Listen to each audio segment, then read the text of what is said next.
Hello everyone, my name is Amna from your loving school KPS CONVENT. So our school is providing you digital classes because we believe in our school vision, that is to educate a child for a meaningful life. So let's get started. So as you know, this is our book Pearson Mypedia of grade 7. So today we will start our class with geography. So let's get started. So this is our first chapter of geography, that is our environment. Before starting the chapter, it is very essential to know the objectives of this chapter. The objectives of this chapter is our environment, types of environment, ecosystem, human environment, and environmental pollution. Our environment. All living organisms, including plants and animals, together form the living component of the environment, which we called biotic component. Nutrients, water, sunlight and air are some non-living components found in our environment, which we called abiotic component. These living, biotic and non-living abiotic components interact with each other and together form the environment. Basically, biotic components and abiotic components interact with each other to form environment. Now, types of environment. There are two types of environment, that is natural environment and human-made environment. Natural environment. The various living and non-living factors that occur naturally around us together form the natural environment. The lithosphere, hydrosphere, atmosphere along with the biosphere form the natural environment. The different constituents of our natural environment, that is land, water, air and living organism, which we call lithosphere, hydrosphere, atmosphere and biosphere, form the four realms or domains of the earth. Let us study about the four realms or four domains of the earth.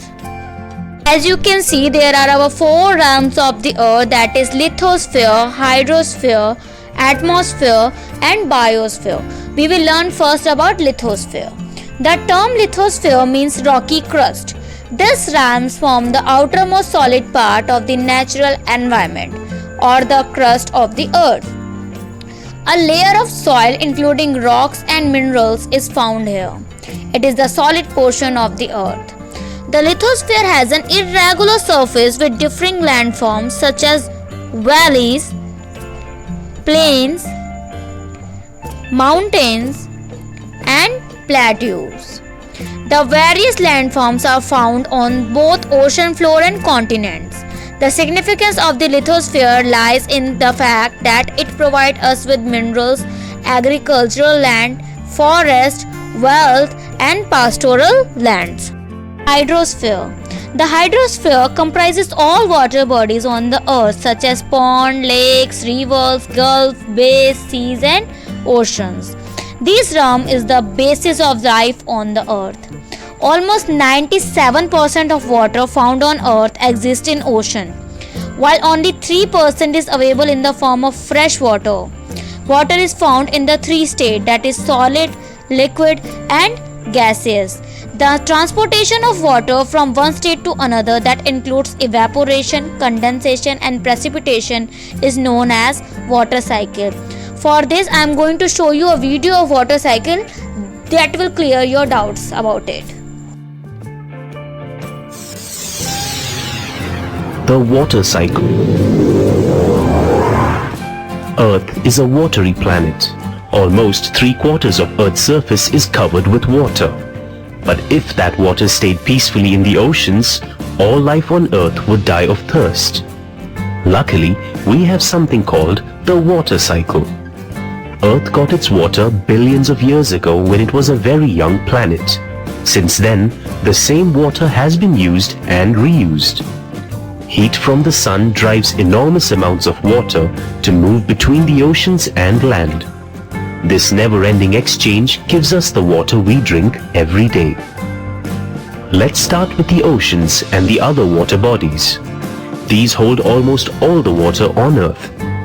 Warmed by the sun, water from the lakes, rivers and oceans evaporates or changes from a liquid to a vapor.